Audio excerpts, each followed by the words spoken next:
We also appreciate the skillful leadership of the outgoing President, His Excellency Tejani Mohammad Bande, especially during the COVID-19 crisis. We commend the leadership of the Secretary General in these extremely turbulent times. Mr. President, since my government assumed office, our consistent effort has been to fundamentally transform Pakistan. We envisage Naya Pakistan to be modeled on the principles of the state of Medina, established by a holy prophet, Muhammad sallallahu alaihi wasallam. A just and humane society where all government policies are directed at lifting our citizens out of poverty and creating a just and equitable dispensation. To achieve this goal, we need to have peace and stability. Thus, our foreign policy aims to have peace with our neighbors and settle disputes through dialogue.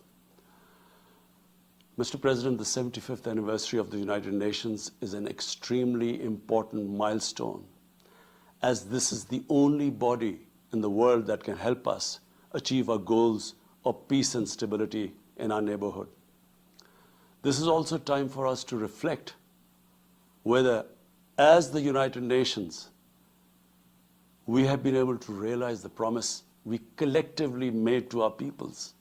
Today, the foundations of the world order, non-use of or threat of unilateral force, self-determination of peoples, the sovereign equality and territorial integrity of states, non-interference in their internal affairs, international cooperation. All these ideals are being systematically eroded. International agreements are being flouted and set aside. Renewed great power rivalries are leading to a new arms race. Conflicts are proliferating and intensifying. Military occupation, illegal annexations are suppressing the rights of human beings to self-determination. According to the respected professor Noam Chomsky, mankind is at even a greater risk than it was before the First and Second World Wars in the last century. And this is because of the threat, increased threat of nuclear war, climate change, and sadly the rise of authoritarian regimes. We must come together to prevent such a catastrophe. We believe that the driving force in international relations must be cooperation, in accordance with the principles of international law and not confrontation and force. We all must emphatically reaffirm our support for multilateralism. Mr. President, the COVID-19 pandemic has illustrated the oneness of humanity. In our interconnected world, no one is safe unless everyone is safe. Locking down to control the pandemic has triggered the worst recession since the Great Recession in the last century. This has hit the poorest countries the hardest, as well as the poor in all the countries. In Pakistan, we realized very early on that if we imposed a strict lockdown, the type that several affluent countries had imposed, we would have more people dying of hunger than the virus. Therefore, we adopted a policy of smart lockdown. While concentrating on the hotspots, the virus hotspots, we opened up our agriculture sector immediately, and then followed it up by the construction sector, which employed most of the people. At the same time, and this is despite financial constraints, my government deployed $8 billion, unprecedented amount, for our health services, plus support the poorest and most vulnerable households with direct cash payments through SARS program, and then subsidies to the small businesses. Even though our smart lockdown was heavily criticized in the beginning, but thanks to the Almighty Allah's grace, we have not only managed to control the virus, stabilize our economy, but most importantly, we have been able to protect the poorest segment of the society from the worst fallout of the lockdown. Today, Pakistan's response is cited among the success stories in controlling and responding to the pandemic. However, we are still not out of the woods, like no country is out of the woods today. But Mr. President, it was obvious from the outset that developing countries would need fiscal space to respond to and recover from the COVID crisis. Debt relief is one of the best ways to create that fiscal space for developing countries. Therefore, in early April, I called for a global initiative on debt relief. We appreciate the G20's official debt suspension initiative and the emergency and rapid financing offered by the IMF, World Bank, Asian Development Bank, and UN agencies. This, however, is not going to be enough. The IMF has estimated that developing countries will need over $2.5 trillion to respond and recover from the crisis. The official debt suspension will need to be extended and expanded. Additional debt relief measures will also be needed. Development banks should ensure adequate financial inflows. Rich countries have generated over $10 trillion to finance their own response and recovery. They should support the creation of at least $500 billion in new special drawing rights for the developing world. Mr. President, in my address to the General Assembly last year, I had highlighted the tremendous damage that illicit financial flows from developing countries to rich countries and to offshore tax havens cause. This leads to the impoverishment of the developing nations. Money that could be used towards human development is siphoned off by corrupt elites. The loss of foreign exchange causes currency depreciation. That in turn leads to inflation and poverty. The quest for getting back these stolen resources is nearly impossible, given the cumbersome procedures. Moreover, the powerful money launderers have access to the best lawyers. And sadly, because they are the beneficiaries, there is a lack of political will in the rich countries to curb this criminal activity. Mr. President, if this phenomena is unaddressed, it will continue to accentuate the inequality between the rich and the poor nations, and eventually will spark off a bigger global crisis, a far bigger global crisis than the present migration issue poses. The rich states cannot hold forth on human rights and justice when they provide sanctuary to money launderers, to their looted wealth. There are robust anti-money laundering and anti-terror financing regimes. I call upon this Assembly to take the lead in efforts to build a global framework to stem the illicit financial flows and ensure speedy repatriation of stolen wealth. It is important to realize that the aid that flows from rich countries to the developing world is minuscule compared to the massive outflows by our corrupt elites. Mr. President, this year, I must again reiterate the threat posed to mankind due to climate change. Unprecedented fires in Australia, Siberia, California, Brazil. Unprecedented floodings in various parts of the world. Record temperatures, even in the Arctic Circle. This should make all of us worried for our future generations. Commitments made through the Paris agreements must be fulfilled. In particular, the commitment to mobilize $100 billion annually as climate finance.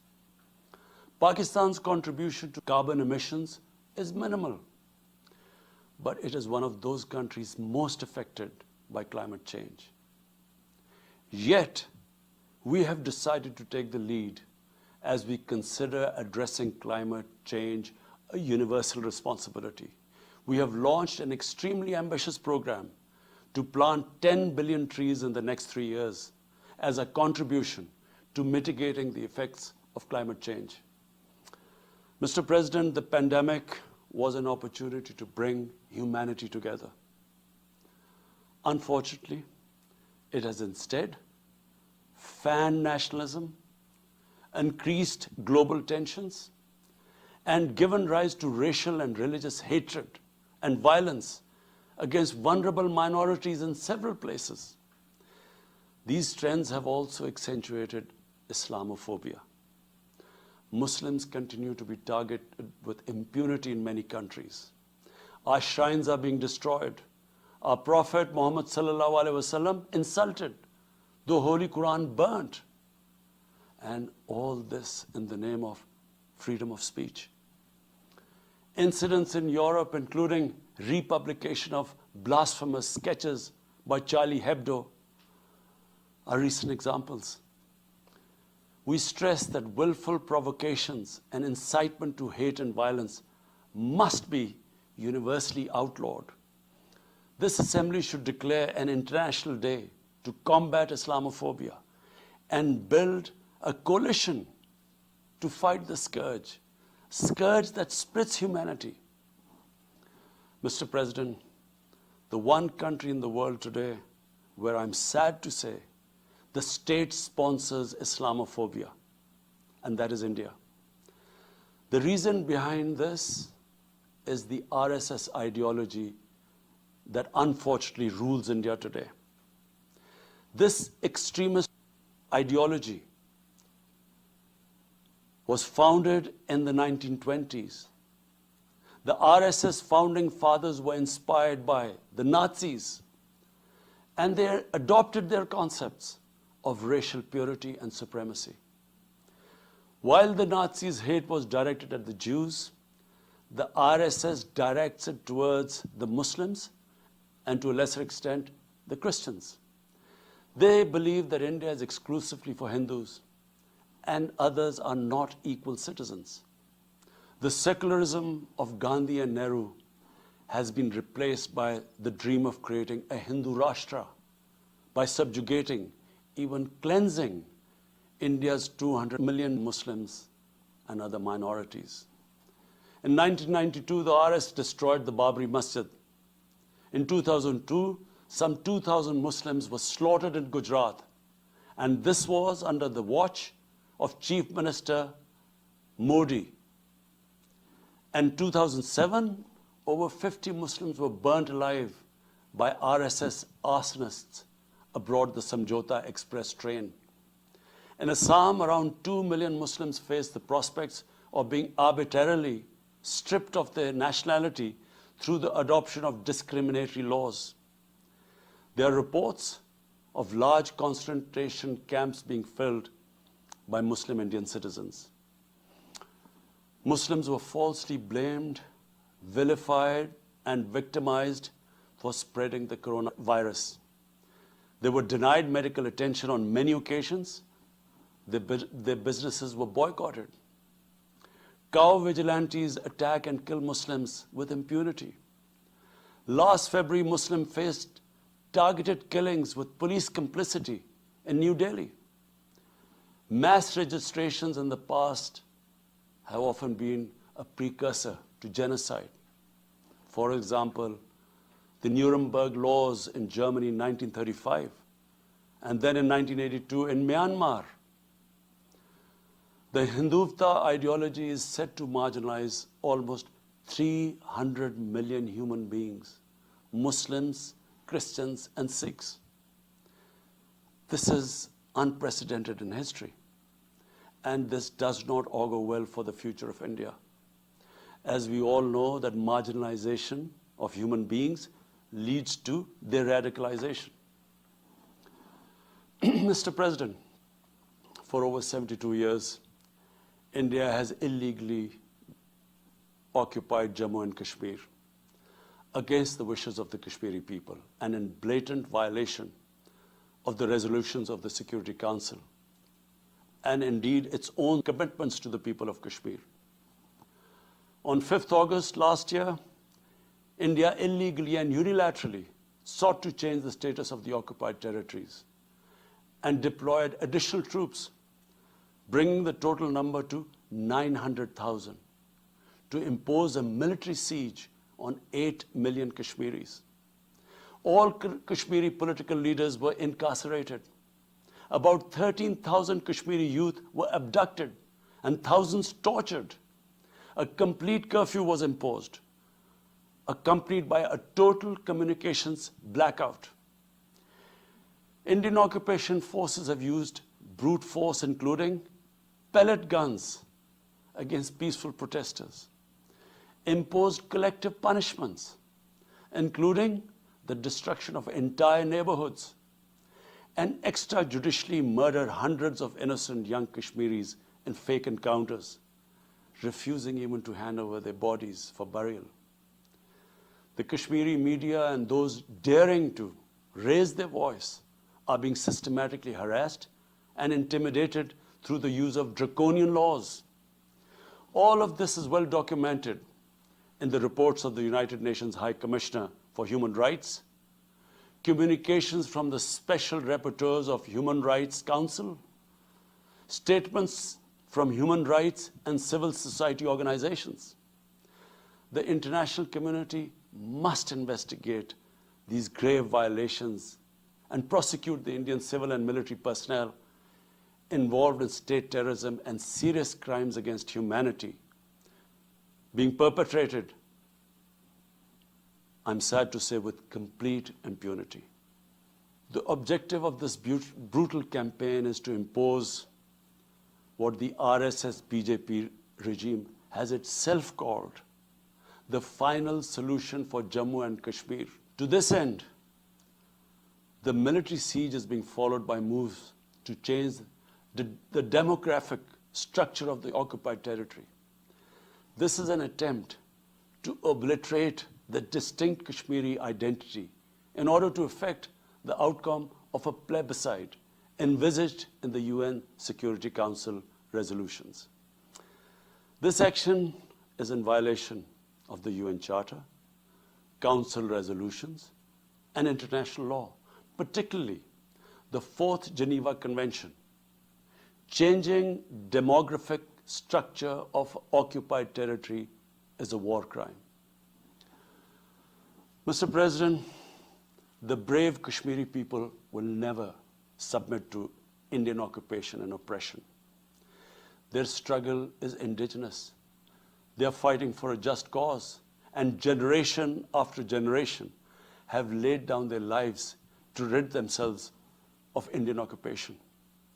The government and people of Pakistan are committed to standing by and supporting the Kashmiri brothers and sisters in the legitimate struggle for self-determination. Mr. President, in order to divert attention from its illegal actions and atrocities in Indian-occupied Jammu and Kashmir, India is playing a dangerous game of upping the military ante against Pakistan in a nuclearized environment. Despite constant Indian provocations and ceasefire violations along the line of control and the working boundary, targeting innocent civilians, Pakistan has exercised maximum restraint. We have consistently sensitized the world community about a false flag operation and another ill-conceived misadventure by India. My parents, Mr. President, were born in the colonial India, and I was the first generation that grew up in an independent Pakistan. I want to make it clear that any attempt by the fascist, totalitarian, RSS-led Indian government to aggress against Pakistan will be met by a nation that will fight for its freedom to the end. Mr. President, there will be no durable peace and stability in South Asia until the Jammu and Kashmir dispute is resolved on the basis of international legitimacy. Kashmir has been rightly described as a nuclear flashpoint. The Security Council must prevent a disaster conflict and secure the implementation of its own resolutions, as it did in the case of East Timor. The Council has considered the situation in Jammu and Kashmir 3 times in the past year. It must take appropriate enforcement actions. It must also take steps to protect the Kashmiris from an impending genocide by India. Pakistan has always called for a peaceful solution. To this end, India must ascend.